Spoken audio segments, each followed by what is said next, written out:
চুল আঁচড়াতে গেলেই কি চিরুনি ভর্তি চুল দেখে মনটা একদম দমে যায়? এই চিন্তাটা কিন্তু আমাদের অনেকেরই। তো চলুন আজ চুল পড়ার একেবারে গোড়া থেকে শুরু করে এর আধুনিক সমাধান পর্যন্ত সবকিছু সহজভাবে জেনে নেওয়া যাক, যাতে এই দুশ্চিন্তা মাথা থেকে পুরোপুরি ঝেড়ে ফেলা যায়। এই যে চুল পড়া নিয়ে এত চিন্তা, এটা খুব স্বাভাবিক। কিন্তু ভালো খবরটা হলো এর সমাধান কিন্তু খুব দূরে কোথাও নেই। আমাদের রান্নাঘরে, আমাদের প্রতিদিনের অভ্যাসে, এমনকি বিজ্ঞানের আধুনিক আবিষ্কারেও এর সমাধান লুকিয়ে আছে। আজ আমরা ঠিক সেই উপায়গুলোই খুঁজে বের করব।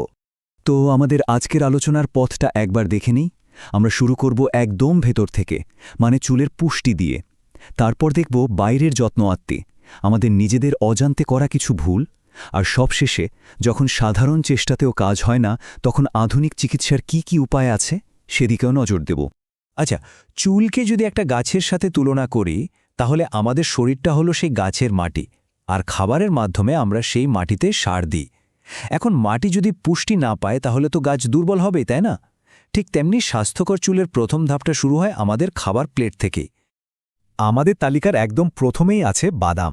এতে যে ওমেগা-6 ফ্যাট থাকে, সেটা চুলের গোড়ার জন্য ভীষণ জরুরি। আর সবচেয়ে মজার ব্যাপার কি জানেন? এই দরকারি জিনিসটা কিন্তু আমাদের শরীর নিজে নিজে বানাতে পারে না, পুরোটাই খাবার থেকে নিতে হয়।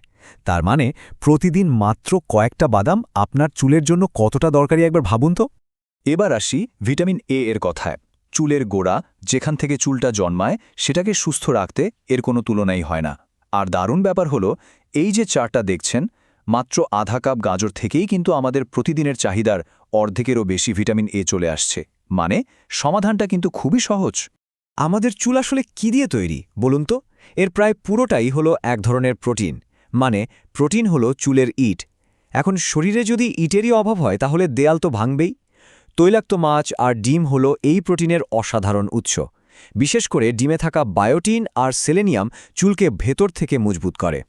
প্রোটিনের পর যদি কোনো সুপারহিরোর কথা বলতে হয়, তবে সেটা হলো আয়রন। পালং শাক আর ডালে এটা প্রচুর পরিমাণে থাকে। এর কাজটা কি? আয়রন আমাদের রক্তে অক্সিজেন নিয়ে সোজা চুলের গোড়ায় পৌঁছে দেয়, ঠিক একটা ডেলিভারি সার্ভিসের মতো। আর এই অক্সিজেন ডেলিভারি যখনই কমে যায়, তখনই কিন্তু চুল পড়া শুরু হয়। চিয়া, কুমড়া বা সূর্যমুখীর মতো ছোট ছোট বীজ আর আমাদের খুব চেনা ছোলা, এগুলোকে পুষ্টির ছোটখাটো পাওয়ার হাউস বলা যায়। এগুলোতে জিঙ্ক, সেলেনিয়াম, প্রোটিন এত কিছু একসাথে থাকে যে এর কোনো একটার অভাব হলেই কিন্তু চুল পড়ার ঝুঁকি বেড়ে যায়। আচ্ছা, আপনার প্রতিদিনের খাবারে কি এগুলো থাকে? আমাদের খাবারের তালিকার শেষ দুটি সদস্য হল টক দই আর টক জাতীয় ফল। টক দই যেমন প্রোটিন আর জিঙ্ক দেয়, তেমনই টক ফলের ভিটামিন সি কিন্তু একটা খুব জরুরি কাজ করে। এটা শরীরকে আয়রন শুষে নিতে সাহায্য করে। তার মানে শুধু আয়রন খেলেই হবে না, শরীর যেন সেটা ব্যবহার করতে পারে সেই ব্যবস্থাও করতে হবে। বেশ, খাবার দিয়ে ভেতর থেকে চুলকে মজবুত করার কথা তো হলো, কিন্তু বাইরের যত্নটাও তো দরকার, তাই না? চলুন এবার তাহলে সেই দিকে একটু নজর দেওয়া যাক। খাবারের বাইরে আর কি করা যেতে পারে? বাইরের যত্নের কথায় একটা দারুণ জিনিসের কথা না বললেই নয়, কুমড়োর বীজের তেল। শুনতে খুবই সাধারণ লাগলেও গবেষণায় দেখা গেছে যে কয়েক মাস টানা ব্যবহার করলে এটা নতুন চুল গজাতে আর চুল ঘন করতেও সাহায্য করতে পারে। প্রকৃতিতে আসলেই কত সমাধান লুকিয়ে আছে। এবার একটা খুব জরুরি কথা, অনেকেই ভাবেন অনেক ভিটামিন ট্যাবলেট খেলেই বুঝি চুল পড়া একদম বন্ধ হয়ে যাবে। কিন্তু ব্যাপারটা উল্টো হতে পারে। যেমন ভিটামিন ডি সাপ্লিমেন্ট দরকার হতে পারে, কারণ ওটা খাবার থেকে পাওয়া একটু কঠিন। কিন্তু ভুলেও ভিটামিন এ ট্যাবলেট কিনে অতিরিক্ত খাবেন না। খাবারের ভিটামিনের নিরাপদ, কিন্তু ট্যাবলেটের বেশি ডোজ চুল পড়ার একটা বড় কারণ হতে পারে। উপকারের বদলে অপকার যেন না হয়ে যায়। আমরা সবাই তো চুলের ভালোই চাই, কিন্তু আমাদের এমন কিছু প্রতিদিনের অভ্যাস আছে যা নিজের অজান্তেই চুলের মারাত্মক ক্ষতি করে ফেলে। চলুন আজ সেই ভুলগুলো একটু চিনে নেওয়া যাক, যাতে নিজের চুলের শত্রু আমরা নিজেরাই না হয়ে যাই। শ্যাম্পু করার পর কি কন্ডিশনার ব্যবহার করতে ভুলে যান? তাহলে এই অভ্যাসটা বদলাতে হবে। দেখুন, শ্যাম্পু চুল পরিষ্কার করার সাথে সাথে এর সুরক্ষার জন্য যে প্রাকৃতিক তেল থাকে সেটাও ধুয়ে ফেলে। কন্ডিশনারের কাজ হল সেই হারিয়ে যাওয়া তেল আর আর্দ্রতা চুলে ফিরিয়ে দেওয়া, অনেকটা ত্বকে ময়েশ্চারাইজার লাগানোর মতো। ভেজা চুল কিন্তু খুব নাজুক অবস্থায় থাকে। তখন তোয়ালে দিয়ে খুব জোরে ঘষাঘুষি করা বা চিকন দাঁতের চিরুনি দিয়ে আঁচড়ানো মানে হলো চুল ছিঁড়ে ফেলার ব্যবস্থা করা। এর চেয়ে বরং নরম তোয়ালে দিয়ে আলতো করে চেপে চেপে পানি শুকিয়ে নিন, আর চুল প্রায় শুকিয়ে গেলে তারপর মোটা দাঁতের চিরুনি ব্যবহার করুন। ব্লো ড্রায়ার বা হেয়ার স্ট্রেটনারের মতো যন্ত্রগুলো যখন চুলে ব্যবহার করা হয় এগুলো আসলে চুলের স্বাভাবিক আর্দ্রতা শুষে নেয়, চুলকে করে তোলে একদম শুকনো আর প্রাণহীন। তাই চুলকে যতটা সম্ভব বাতাসে শুকাতে দিন, আর যদি তাপ ব্যবহার করতেই হয় তাহলে সবচেয়ে কম সেটিংয়ে রাখুন এবং যতটা সম্ভব কম ব্যবহার করুন। খুব টেনে পনিটেল বা বেনি করলে কি মাথার তালুতে হালকা ব্যথা লাগে? এটাই কিন্তু একটা সতর্ক সংকেত। এই যে সারাক্ষণ ধরে একটা টান লাগছে, এতে চুলের গোড়া একদম দুর্বল হয়ে যায় এবং একসময় চুল পড়া শুরু হয়। একে বলে ট্র্যাকশন অ্যালোপেশিয়া। তাই চুলকে একটু আরাম দিন, সবসময় হালকা করে বাঁধুন।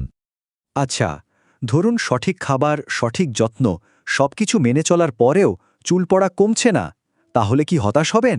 একদমই না। তার মানে হলো এখন আমাদের বিজ্ঞানের সাহায্য নেওয়ার সময় হয়েছে।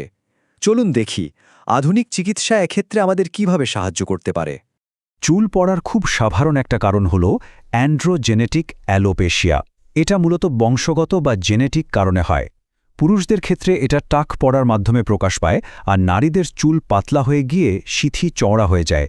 তবে সবচেয়ে জরুরি কথাটা হলো এটা খুবই স্বাভাবিক একটা অবস্থা এবং এর কার্যকর চিকিৎসা এখন সম্ভব। চিকিৎসার প্রথম ধাপই হল কারণটা খুঁজে বের করা, যেমন থাইরয়েড বা আয়রনের অভাবের মতো কোনো সমস্যা আছে কিনা।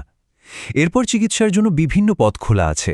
মিনোক্সিডিলের মতো লাগানোর ওষুধ, পিআরপি থেরাপির মতো আধুনিক পদ্ধতি, এমনকি হেয়ার ট্রান্সপ্ল্যান্টও রয়েছে। তবে কোন পথে এগোতে হবে সেই সিদ্ধান্ত নেওয়ার জন্য একজন বিশেষজ্ঞ চিকিৎসকের পরামর্শই কিন্তু শেষ কথা। এই কথাটা একদম মনে গেঁথে রাখুন। সব রকম চেষ্টা করার পরেও যদি চুল পড়া না কমে, তাহলে এর পেছনে অন্য কোনো কারণ থাকতে পারে যা আমরা বাইরে থেকে বুঝতে পারছি না। একজন চিকিৎসকই পারেন সেই আসল কারণটা খুঁজে বের করতে। তাই নিজে নিজে সমাধান খোঁজার আগে অবশ্যই বিশেষজ্ঞের সাহায্য নিন। তাহলে আজকের পুরো আলোচনা থেকে আমরা কি শিখলাম? চুলের স্বাস্থ্যের 3টি মূল স্তম্ভ হল: 1. সঠিক পুষ্টি, 2. সঠিক যত্ন, আর 3. সঠিক সময়ে চিকিৎসকের সাহায্য নেওয়া।